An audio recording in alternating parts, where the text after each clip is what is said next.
Assalamualaikum warahmatullahi wabarakatuh. Waalaikumsalam warahmatullahi wabarakatuh. Perkenalkan, kami dari kelompok 9 yang beranggotakan Dita Koturnanda Intinan, Penny Sastrawati, dan Cynthia Yusuf Naido yang akan memaparkan materi tentang diagnosa kompetensi dasar dan pedoman rencana belajar. Sebelumnya, yang kami hormati Bapak Somedran SPD MPD dan Ibu Yanti Karmila SPD MPD. Baiklah, langsung saja materi pertama akan dibacakan oleh Saudari Dita Koturnanda. Kepadanya kami persilakan. Baiklah, terima kasih moderator. Di sini saya akan menjelaskan definisi kompetensi.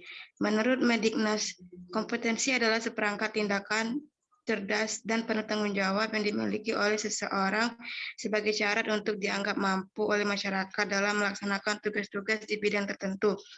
Yang kedua yaitu menurut MC Ashan mengemukakan kompetensi adalah knowledge, skill, and abilities, your capacities that a person accepts, which become part of his, your, her being to the action he or she can satisfactorily perform particular cognitive, active, and psychomotor behaviors, yaitu sebuah pengetahuan, keterampilan, dan kemampuan yang diperoleh seseorang untuk dapat melakukan sesuatu dengan baik, termasuk perilaku-perilaku kognitif, aktif, dan psikomotorik. Menurut Olivia mengatakan bahwa kompetisi yang sering dipahami sebagai instruksional, objektif, atau tujuan pembelajaran. Slide selanjutnya. Pengertian standar kompetensi. Standar kompetensi adalah kualifikasi kemampuan minimal peserta didik yang menggambarkan penguasaan sikap, pengetahuan, dan keterampilan diharapkan dicapai pada setiap tingkat dan semester. Standar kompetensi terdiri atas sejumlah kompetensi dasar sebagai acuan baku yang harus dicapai dan berlaku secara nasional.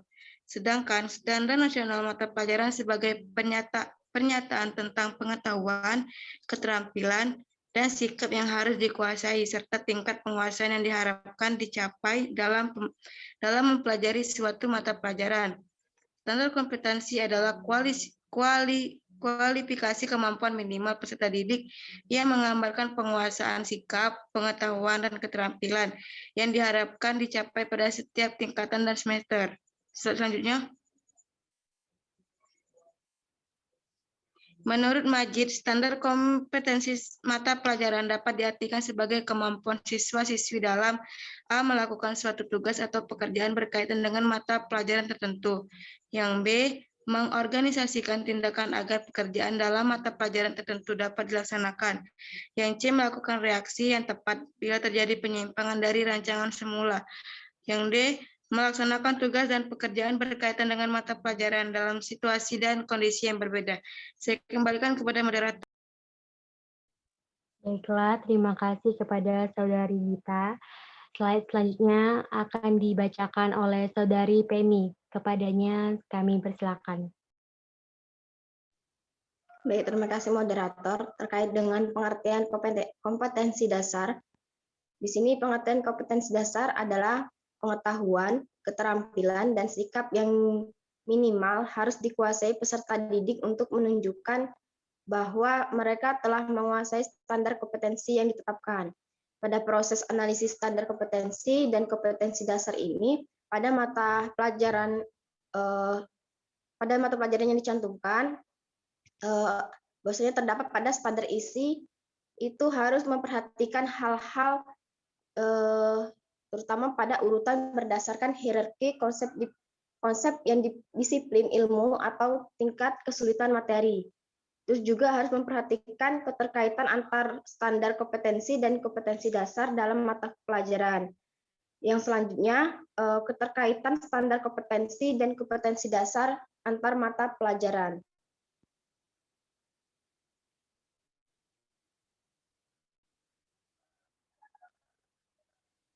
Next slide. Nah, pada pengertian materi pokok itu sendiri, mata pelajaran adalah salah satu komponen sistem pembelajaran yang memegang peranan penting dalam membantu siswa mencapai standar kompetensi dan kompetensi dasar. Pada materi pembelajaran merupakan salah satu sumber belajar yang berisi pesan dalam bentuk konsep, prinsip, definisi, gugus isi, atau konteks, data maupun fakta, proses, nilai, kemampuan, dan keterampilan. Materi yang dikembangkan guna hendaknya mengacu pada kurikulum atau terdapat dalam silabus yang penyampaiannya disesuaikan dengan kebutuhan dan lingkungan siswa. Nah, dalam menyusun dan memilih materi pembelajaran, ada beberapa prinsip yang harus diperhatikan, yaitu A. Prinsip relevansi atau yang disebut dengan prinsip keterkaitan. Mata pelajaran hendaknya relevan atau ada hubungannya dengan pencapaian standar kompetensi dan kompetensi dasar. B. Prinsip konsistensi atau keajegan. Nah, apabila kompetensi dasar yang harus dikuasai siswa, ini ada 4 macam, maka bahan ajar yang harus diajarkan juga harus meliputi 4 macam.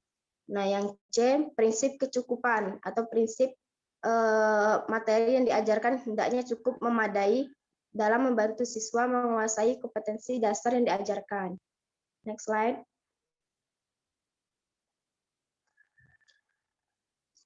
Terkait dengan unsur-unsur kompetensi, menurut Stephen P.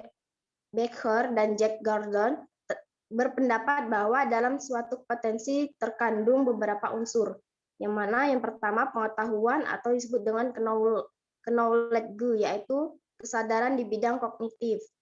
Nah, yang kedua pengertian atau disebut dengan understanding, yaitu kedalaman kognitif dan efektif siswa.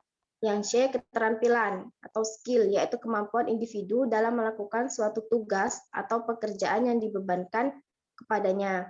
Yang D, nilai atau value, yaitu suatu norma yang telah diyakini secara psikologis telah menyatu dalam diri individu.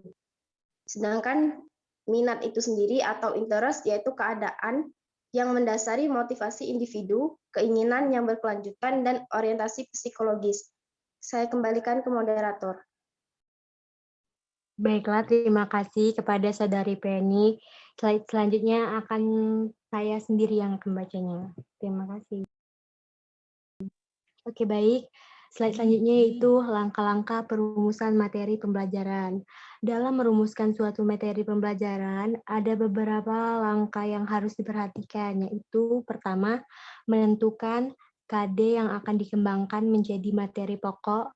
Yang kedua itu memahami substansi rumusan KD, apakah pernyataan KD tersebut berupa fakta, konsep, prinsip, dan prosedur. Nah, yang ketiga yaitu setelah memahami substansi KD, kompetensi dasar yang mengarah pada fakta, konsep, prinsip, dan prosedur, maka langkah berikutnya adalah merumuskan materi pokok pembelajaran. Nah, yang terakhir yaitu uraian materi pokok pembelajaran harus disusun secara sistematis agar memudahkan guru dalam menyampaikan materi pembelajaran. Nah, slide selanjutnya yaitu tujuan dibuat pedoman kegiatan dalam pembelajaran. Dalam bukunya Rusman menyebutkan bahwa tujuan pedoman kegiatan pembelajaran antara lain yang pertama itu memfasilitasi guru secara individual dan kelompok dalam mengembangkan rencana pelaksanaan pembelajaran atau RPP dan melaksanakan pembelajaran dalam berbagai modus, strategi, dan model untuk muatan dan atau mata pelajaran yang diampunya.